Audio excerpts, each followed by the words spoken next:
والله بالنسبه لاي حد رياضي لو دخل الجيم عشان يتمرن، بالنسبه له طريقه الاكل لازم تكون مرتبه شويه. يعني إيه؟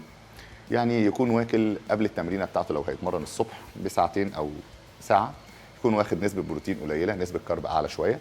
يعني ياخد مثلا بطاطس مهروسه او بطاطا، ياخد نسبه بروتين زي بياض بيض او روز بيف او كده، ويبدا تمرينه بعديها بساعه عشان يبقى فيه نسبه طاقه في جسمه، معدل حرقه يكون فيها متزن، يلاقي باور يقدر يعمل بيه التمرينه بشكل متزن.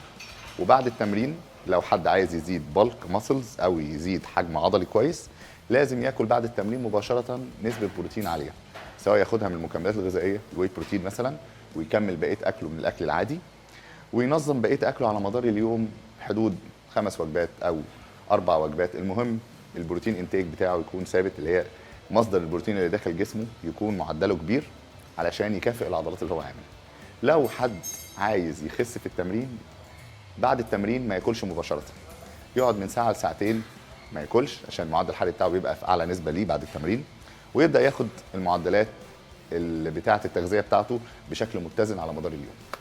والله لو اول واحد، يعني لو اي حد هينزل الجيم وهيلعب رياضه كاول مره في حياته، هو ينصنف لحالتين: بيجنر واثليت. بيجنر يعني واحد عمره ما اتمرن رياضه خالص، جسمه ما فيهوش نسبه عضلات عاليه، فلازم يبدا بالراحه واحده واحده كده مع حد فاهم، يعمل له اسسمنت، يعرف يعني ايه عنده ديفوهات او جسمه محتاج ايه، معدل نمو العضلات عنده قد ايه، الباور بتاعه اشتغل ازاي.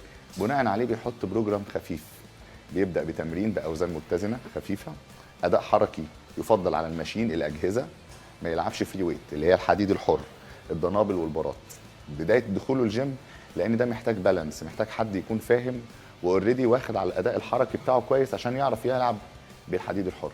فاغلب تمارينه لازم تكون بالاجهزه لحد ما يحصل له نمو عضلي كويس، يعتمد على نفسه بعد كده يلعب بالحديد الحر.